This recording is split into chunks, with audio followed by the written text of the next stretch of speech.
baby fall in love. Bởi lần đầu mà anh bao ơn, để con tim anh nó thấy thiên thần đang ở ngay sau lưng. Mong em feel my love, mối tình đậm sâu để anh về chờ bao lâu chẳng cần biết đôi ta ở xa nhau. Crazy baby, nếu không muốn cô đơn thì sao em chẳng nói ra, anh sẽ đưa em đến nơi lâu đài của chúng ta.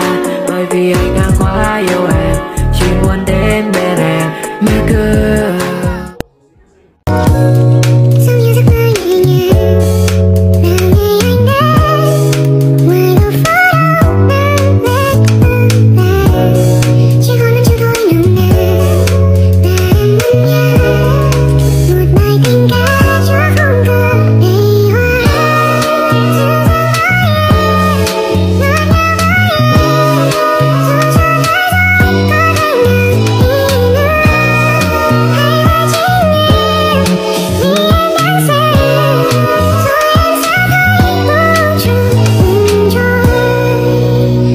chẳng có anh muốn thay đổi, tưởng như là những vì sao khiến ai dần dần